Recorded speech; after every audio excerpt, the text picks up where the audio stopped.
আসসালামু আলাইকুম। আমার চ্যানেলে সবাইকে স্বাগতম। কাছের ও দূরের সবাইকে শুভেচ্ছা, অভিনন্দন আর আমার একরাশ ভালোবাসা জানিয়ে শুরু করছি আজকের রেসিপি। তোমাদের মাঝে নতুন আরেকটি পাটিসাপটার রেসিপি নিয়ে হাজির হলাম। মূল উপকরণে চলে এসেছি। প্রথমে চুলায় ফ্রাইং প্যান বসিয়ে এখানে হাফ কাপ চালের গুঁড়া মিডিয়াম টু লো এর মাঝখানে রেখে চুলার আঁচটা অনবরত নিয়ে ভেজে নিচ্ছি। চাল গুঁড়োটা যখন একদম ঝরঝরে হয়ে যাবে, ধোয়া উঠবে একটু, তখনই বুঝবে ভাজা হয়ে গেছে।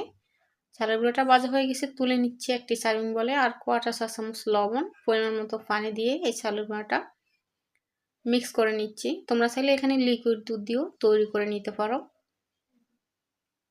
এবার আমি এখানে গুঁড়ো দুধ ব্যবহার করছি 1 কাপ মতো, একটু কম হবে। আর দিয়ে দিচ্ছি 1 কাপ চিনি। চিনিটা দেখাতে ভুলে গেছি, সেজন্য আমি দুঃখিত।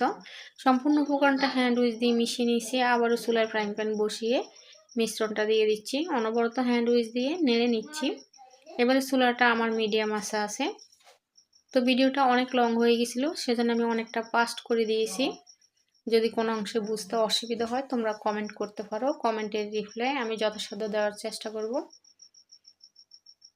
আমার খিসাটা প্রায় রেডি হয়ে গেছে, আমি তুলে নিচ্ছি। তো যদি প্যানে একটু ঘি বা বাটার লাগিয়ে নাও তাহলে কিন্তু খিসাটা লেগে যাবে না, উঠে যাবে। ঠান্ডা হওয়ার জন্য খিসাটা এক পাশে রেখে দিচ্ছি। আর এখানে 2 কাপ চালের গুঁড়া, 1 কাপ ময়দা, স্বাদ অনুযায়ী লবণ, আবারও নর্মাল পানি দিয়ে ব্যাটারটা তৈরি করে নেব। সরি, এটা আমি কুসুম গরম পানি দিয়েছিলাম।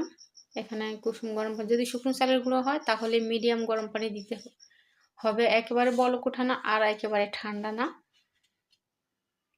ব্যাটারটা তৈরি হয়ে গেছে, ঘনত্বটা দেখিয়ে দিয়েছিলাম। এখানে দেখো, এবার আমি এক এক করে দুটো ডিম ভেঙে নিচ্ছি। ডিমের যে সাদা অংশটা সেটা দিয়ে দিচ্ছি, আবারও হ্যান্ড উইচ দিয়ে মিশিয়ে নিচ্ছি। তো ব্যাটারের ঘনত্বটা দেখিয়ে দিচ্ছি কেমন হয়েছে। ব্যাটারটা রেস্টে রেখে দিচ্ছি। এবারে দেখো, এখানে গাজর নিচ্ছি। তো এখানে 1 কাপ অনুযায়ী গাজর নিয়েছি। গাজরটা অফ ক্যামেরা এভাবে কুচি করে কেটে নিয়েছি। এবার মিক্সিতে করে পেস্ট করে নেব।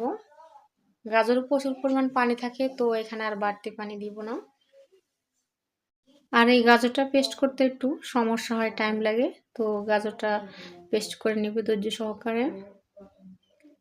গাজরের পেস্টটা ঢেলে নিলাম।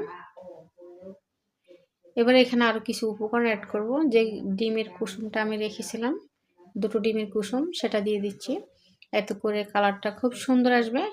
আর যে ব্যাটারটা তৈরি করে রেখেছিলাম সেখান থেকে একটু ব্যাটার দিয়ে দিচ্ছি। কারণ গাজরে আমি কোনো পানি দিইনি, সেজন্য গাজরটা অনেকটা ঘন আছে। এখান থেকে একটু ব্যাটার দিয়ে দিচ্ছি, হ্যান্ড উইচ দিয়ে মিশিয়ে নিচ্ছি। তো এই অংশটা আমি একটু স্লোলি দেখানোর চেষ্টা করছি যাতে তোমরা বুঝো। যদি পাস্ট করে দেই বাকি ভিডিওর মতো তাহলে কিন্তু বুঝতে পারবে না। হ্যান্ড উইচ দিয়ে ভালোভাবে মিশিয়ে নিচ্ছি। আর এই কাজটা একটু ধৈর্য সহকারে করতে হবে। দিয়ে দিচ্ছি 1 চা চামচ চিনি। যারা মিষ্টি কম খাও তারা চিনিটা স্কিপ করে দিতে পারো। সামান্য পরিমাণে একটু লবণ দিচ্ছি। এবারে দিচ্ছি গুঁড়ো দুধ। আর আজকের এই পাটিসাপটার নামটা বলা হয়নি, তো এই পাটিসাপটার নাম হলো কাঞ্চনা পাটিসাপটা। গাজরের ফ্লেভার যুক্ত কাঞ্চনা পাটিসাপটা। এই শীতে যদি ট্রাই না করো তাহলে কিন্তু দারুণ কিছু মিস করে যাবে। আর ছোট্ট একটু অনুরোধ করব, আমার এই রেসিপিটি যদি তোমাদের কাছে এতটুকু ভালো লেগে থাকে তাহলে একটি লাইক করে দিও প্লিজ। তোমার একটি লাইক আমার এই রেসিপিটা অন্যদের কাছে পৌঁছাতে সাহায্য করবে। তো একটু টাইম নিয়ে ভালোভাবে আমি সম্পূর্ণ উপকরণটা মিশিয়ে নিচ্ছি। মিশানো হয়ে গেছে, এবারে সরাসরি চলে এলাম। আবারও ফ্রাইং প্যান বসিয়ে দিয়েছি, পরিমাণ মতো ব্যাটার দিয়ে দিচ্ছি। আর পাটিসাপটা তৈরিতে কোনো প্রকার তেল দিব না আমি, যেহেতু নন স্টিক কুকার। যদি কড়াইতে তৈরি করো সেক্ষেত্রে একটু তেলটা মুছে নিবে একটু টিস্যু করে। তো পরিমাণ মতো ব্যাটার দিয়ে দিচ্ছি। আর যে গাজরের ব্যাটারটা তৈরি করে রেখেছিলাম মিশ্রণটা, সেটা চারপাশে ছড়িয়ে দিচ্ছি। এ পর্যায়ে চুলার আঁচটা কিন্তু স্লো রাখতে হবে, তা না হলে ব্যাটার দেওয়ার সাথে সাথে কিন্তু পুড়ে যাবে। ব্যাটারটা দিতে একটু টাইম লাগে যেহেতু, তো সেহেতু চুলার আঁচটা একটু স্লোতে রাখতে হবে, তা না হলে দিতে দিতে এক অংশ পুড়ে যাবে, অন্য অংশ হবে না, পিঠাটা একদমই পারফেক্ট হবে না। তো চুলার আঁচটা স্লো রেখে এভাবে করে চারপাশে দিবে। জাস্ট কয়েক সেকেন্ড ঢাকা দিয়ে রাখছি। ঢাকা করে ফিরে এসেছি। পিঠাটা হয়ে গেছে। এবারে যে খিসাটা তৈরি করে রেখেছিলাম, খিসাটা আমার অনেকটা শক্ত হয়ে গেছে, একদম মাওয়ার মতো হয়ে গেছে। পরিমাণ মতো খিসা দিয়ে এবারে পাটিসাপটা তৈরি করে নিচ্ছি।